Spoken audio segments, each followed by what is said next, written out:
Michael, welcome. You've had your first week pretty much at the club. How's it gone? Was it a positive that you didn't have to play on a Saturday in between? I'll tell you after the game on Saturday. No, I think in terms of being able to get sort of the simple messages into the players, what you want, I think it's always a bonus to have a little bit more time on the grass. So, yeah, I think that helps. Obviously, the downside that is that you've got to fix games in which come thick and fast, and I'm sure October will be a very, very busy month for a lot of clubs up and down the country. You join us six league games into the season, with us sitting in 17th on 6 points, 2 cup defeats as well. So a tough start, obviously. Has it been a case of you analysing what's gone before to see what needs changing, or is it a clean slate, forget what happened before and we'll just go from here? Well, I think it's a clean slate for players. I think that's important. It's important that they know they've all got a fighting chance, because you want that competitive edge in training, and that's something I've really tried to implement already. You know, the intensity and taking nothing for granted. Everything has to mean something, whether it's a possession, a small-sided game. But it'll be really foolish of me not to obviously have a look what's happened in the first games of the season, to highlight what can be better, should be better, and try and affect that in some way. Yeah, with that in mind, Charlton fans have witnessed this season especially, but also in previous seasons actually. We've had some good exciting football at times with some exciting players, but mixed with some frailties, and have cost us victories or draws in games. It seems a difficult issue to put right. I mean, how do you go about trying to change that? Well, I mean, I mentioned the word messages. I think messages have to be simple. Players have got to understand what you want. It can't be, too complicated too early. I think being harder to beat, most teams are always looking for that formula, whether it, going on a good run, a bad run, indifferent run, whatever it may be. But the obvious reality to everything is that we have got an attack-minded group, they're a young group.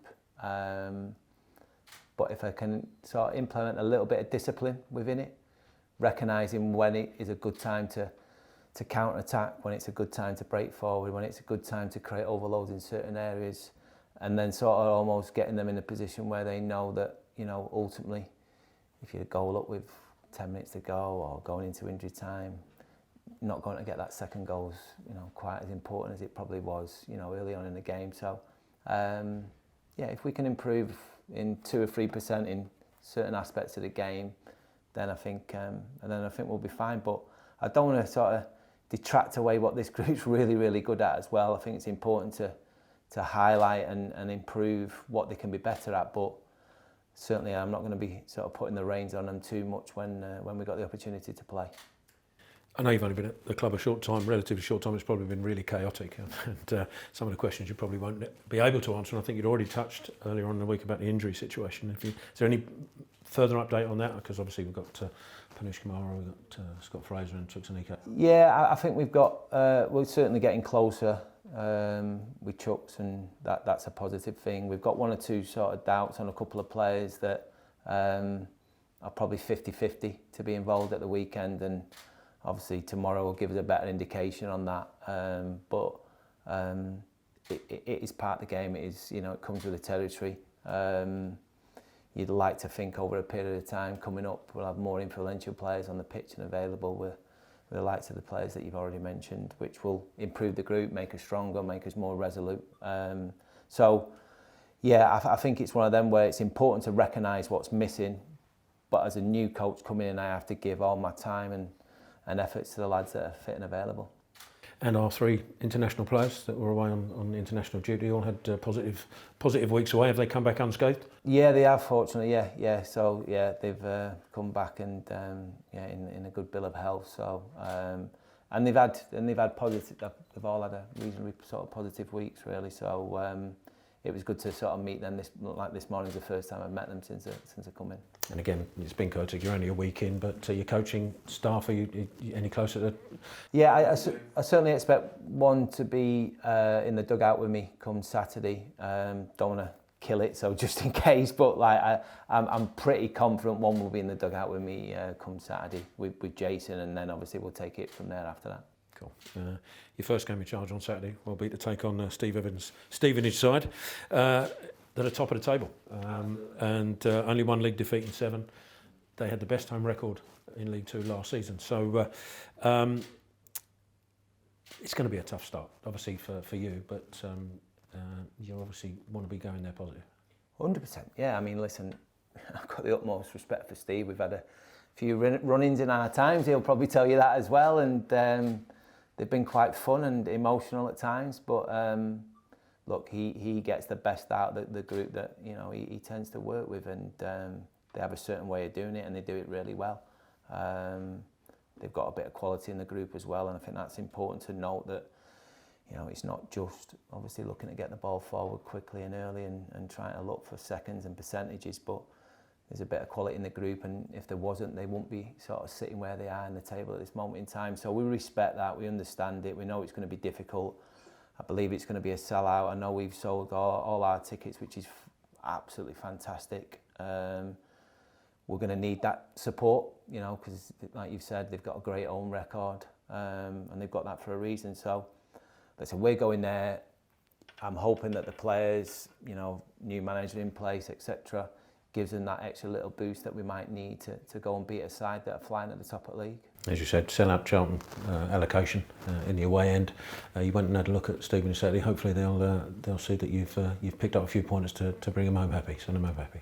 Absolutely, yeah. I mean, listen, it'll make a sort of big difference from the game I watched at the weekend, and that's not being disrespectful to Carlisle, because I know the distance that they would have had to cover. But it looked a little bit empty behind that goal on Saturday. Well, it certainly won't be this week, and I think obviously myself and the rest of the group are really looking forward to it. Good luck. Thanks. Cheers. Paul, anything to add from you? Yeah, Mike, how you doing? Paul, you okay? Yeah, I'm okay, mate. I've just a couple of questions. Just in terms of the job itself, so what is it that you're about Charlton? Why did you choose Charlton? Why did you come to Charlton? Well, for one, obviously it's a massive football club. Certainly, a club that I've been aware of, whether it's from the playing days and going into the coaching side of it. Great history, superb support, obviously. But the group, I'm aware that it's a young group, and it is probably too young, and I think we're all aware of that, and it's something that we will look to address and deal with in January, to give these young players more support in terms of their development and improving them as young people as well as players. But there's an excitement, element to that. I've done it before, a couple of previous clubs working with a young group, and that are sort of, negatives and positives, but I just think the positives outweigh the negatives considerably, and that was one of the biggest reasons I took the job. Okay, so you mentioned there's quite a lot of young players here. Do you think, with that in mind, that promotion is doable this season still? I mean, there's 120 points to play for, if I've got my maths right. Is that right? Yeah. So I've seen it before. I've seen it before with teams who don't get off to a great start and are able to pick up a bit of momentum and play with a bit of freedom. That is something that I think we can envisage. But first and foremost, we have to start winning games on a regular basis before we think that far ahead. That's like 8 months away. Whatever it is. The last games of the season. I think first and foremost, like I say, we just have to think the next 5 to 10 games. Make sure that we sort of change the curve. And start winning games on a regular basis instead of losing. Okay. And over the last couple of years, there have been quite a lot of changes behind the scenes with the managers at Charlton. That's sort of created a bit of air of cynicism amongst the fan base. What would you say to fans about yourselves? Is it a clean slate, like you say? I'd like to think so. I mean, like my record at this level speaks for itself. So I hope people see that, understand it, appreciate it, and there's a sort of a likeness to my previous clubs at this level in terms of the squad and the age and the size of the squad.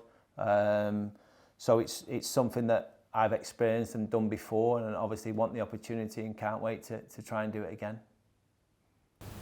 All right, good luck on Saturday, mate. Cheers, pal. Nick, if we come to you next. Can you hear us, Nick? Yeah, I can. Yeah, loud and clear. Thank you. Hi, Michael. Welcome to Charlton. much of an issue, or how adaptable you had to be to come in to a football club after the window's closed as you have, to impose your own kind of style and authority on a group that's already there? You haven't got much room for manoeuvre for the next few months. No, and I think one of the sort of key messages we sort of touched on already, I think it's really important to be open with the players and not have a sort of mindset or a thought around what you think as an outsider, sort of looking in, what he may look like or be like, whether that be him on the pitch or off the pitch. I think I have to have a really open mind about it, and I've done that. I've took that on board, and obviously I've had 3 or 4 sessions now to work with the players, and you're always looking for a little bit of a response.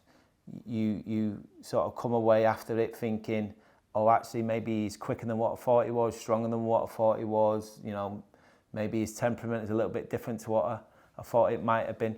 But that's good. I see that as a good thing. I see that as a good thing because, you know, the earlier I get to see that and test them and put them under a little bit of pressure, obviously the better it's going to be me to make better decisions in terms of the team I pick. And have you come in with some preconceptions? Because you'll have probably been aware of, you're someone who knows League One very well, you'll have been aware of Charlton and what perhaps was expected of them this season. How easy is it to sort of sift all of that out of your mind and just work with the players for the last week or so? Yeah, I think this week's been almost a bonus in the sense that, you know, we are playing a side that literally are on the top of the game at the minute. And as has been touched on already, you know, it's a difficult place to play.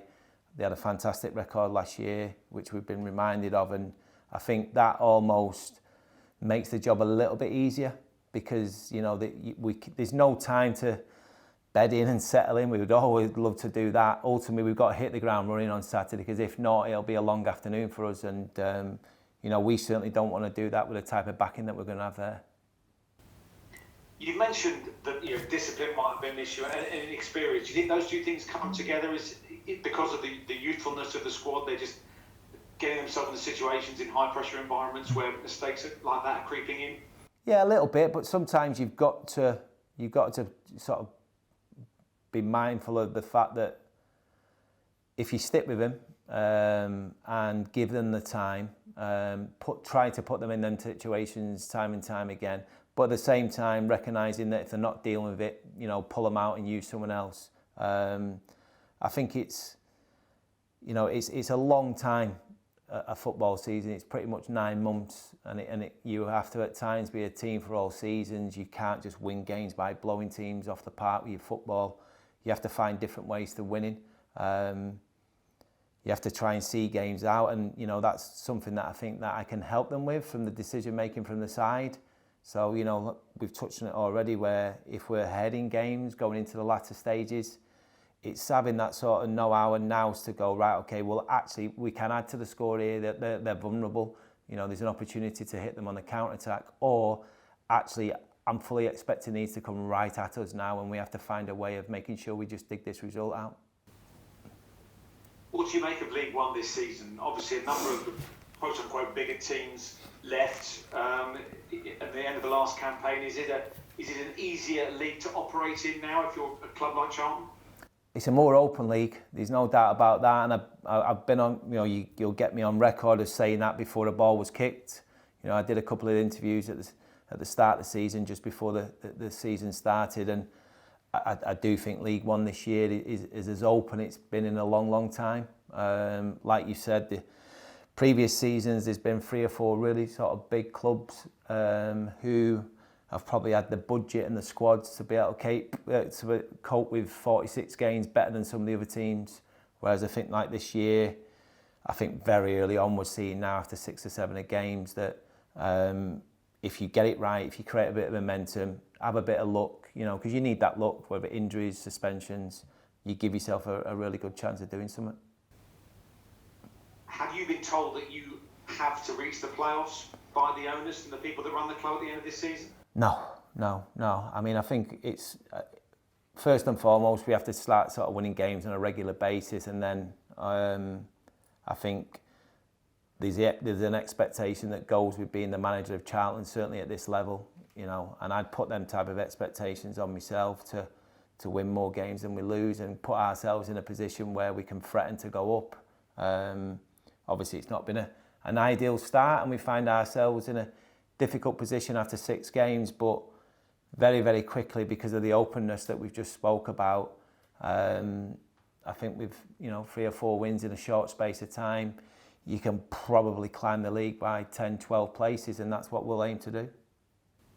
And I'm sure it sounds slightly ludicrous to talk about kind of recruitment and the next window opening when one's just closed, but how many conversations have you had about what you might want now and what you may want, towards the end of the calendar year, towards Christmas, when it comes to perhaps bringing in players or assessing the squad and working out where strengthening is needed? Is it ludicrous to have that conversation now, or have you already begun to discuss what you might expect in January?